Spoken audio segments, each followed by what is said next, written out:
देवताओं और दैत्यों का मिलकर समुद्र मंथन के लिए उद्योग करना।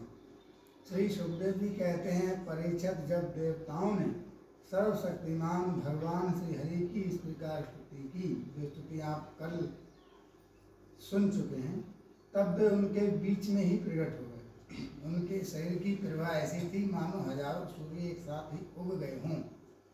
भगवान की उस प्रभा से सभी देवताओं की आंखें चौंधिया गई। वे भगवान को तो क्या, आकाश, दिशाएं, पृथ्वी और अपने शरीर को भी न देख सके। केवल भगवान शंकर और ब्रह्मा जी ने उस सभी को देखा, दर्शन किया। बड़ी ही सुंदर झांकी थी, मकर कांति पन्ने के समान स्वच्छ श्याम शरीर, कमल के भीतर भाग के समान सुकुमार नेत्र, लाल डोरियां और चमकते हुए सुनहरे रंग, रेशमी पीताम्बर, स्वर्ग सुंदर शरीर के रोम रोम से प्रसन्नता फूटी पड़ती रही।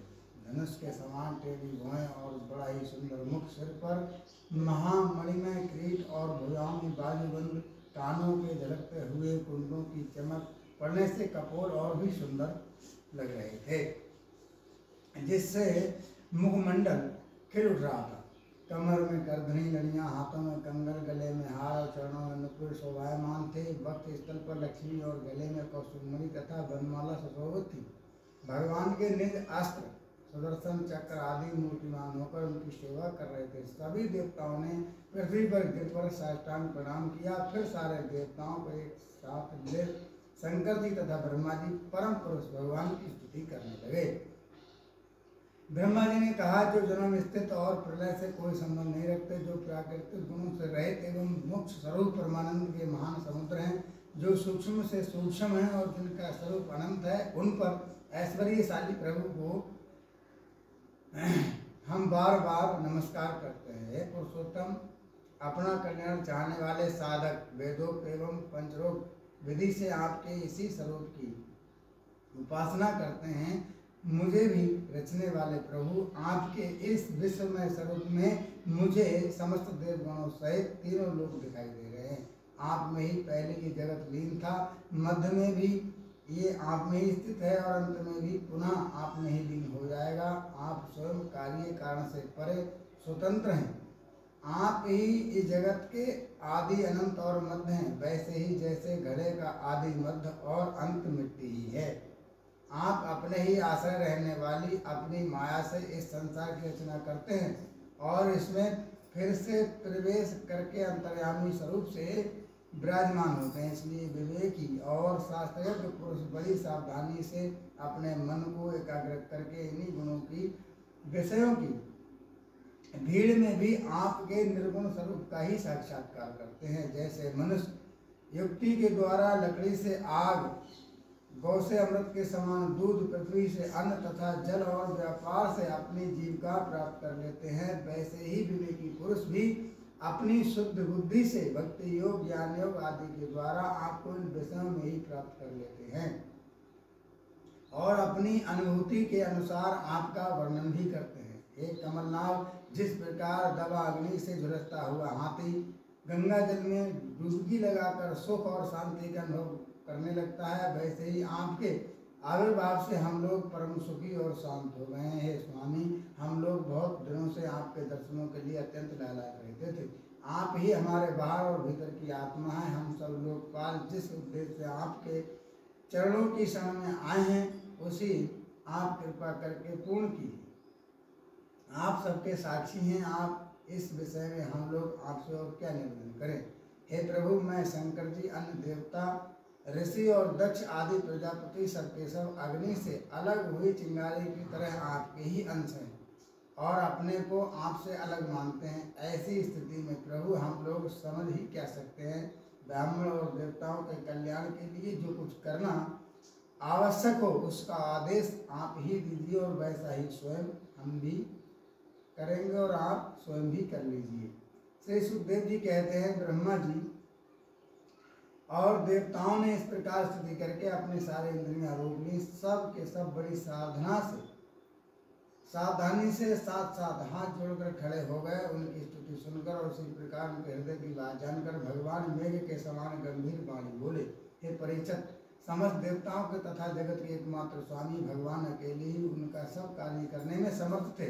फिर भी समुद्र मंथन आदि लीलाओं के द्वारा विहार करने की इच्छा से देवताओं को संबोधित करके इस प्रकार कहा। श्री भगवान कहते हैं, ब्रह्मा शंकर और देवताओं, तुम लोग सावधान होकर मेरी सलाह सुनो। तुम्हारे कल्याण का यही उपाय है।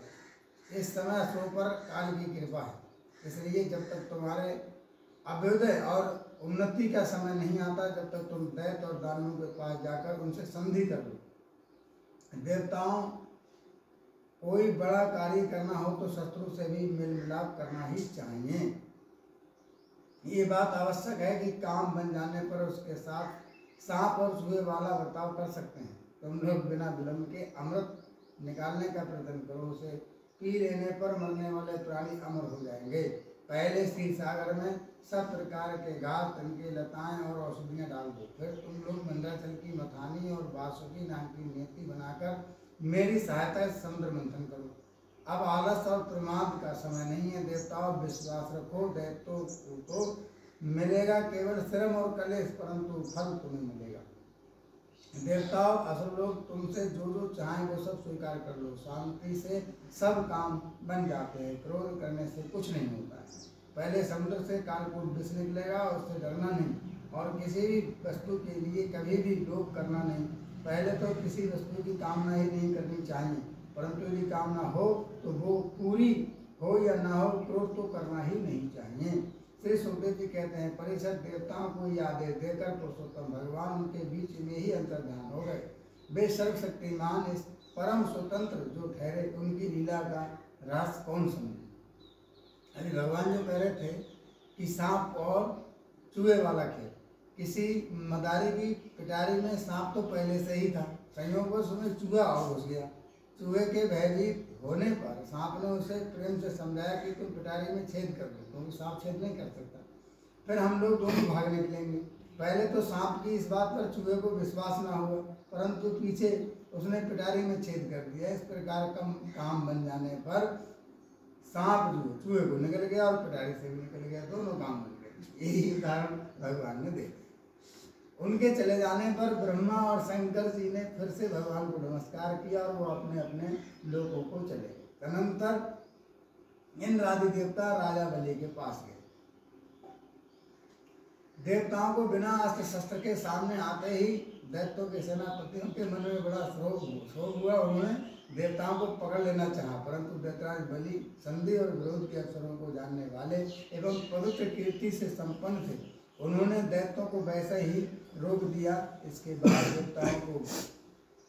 देवता लोग बलि के पास पहुंचे। बलि ने तीनों लोगों को जीत लिया था। वे समस्त संपत्तियों से सेवित एवं असुर सेनापतियों से सुरक्षित होकर अपने राज सिंहासन पर बैठे हुए थे। बुद्धिमान इंद्र ने बड़े मधुर वाणी से समझाते हुए कहा, राजा बलि से ये बातें कही जिनकी शिक्षा स्वयं भगवान ने उन्हें दी थी, वो सब दैत्यराज बलि को जच गई।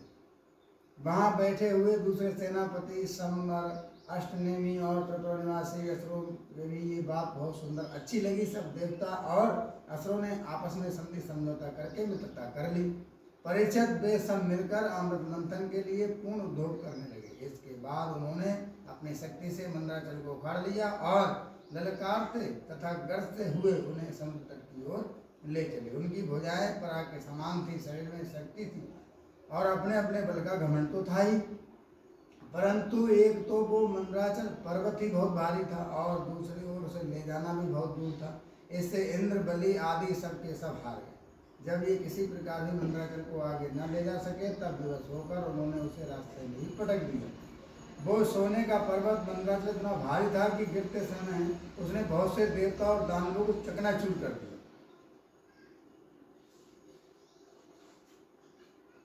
उन देवता और असुरों के हाथ, कमर, कंधे टूट ही गए थे, मन ही टूट गया, उनका उत्साह भंग हुआ। देखकर गरुड़ पर चढ़े हुए भगवान सहसा वहीं प्रकट हो गए।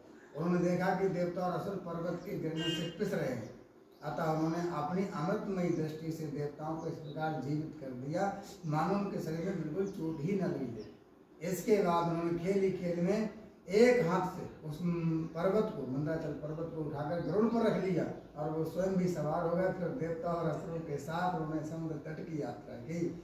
पक्षीराज गरुड़ ने समुद्र के तट पर पर्वत को उतार दिया। फिर भगवान के विदा करने पर गरुड़ भी वहां से चले।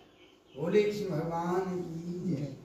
श्रीमद् भागवत महापुराण की जय। भगवान की। अब शेष कथा कल होगी। जब तक की जय श्री राधे, जय श्री श्याम।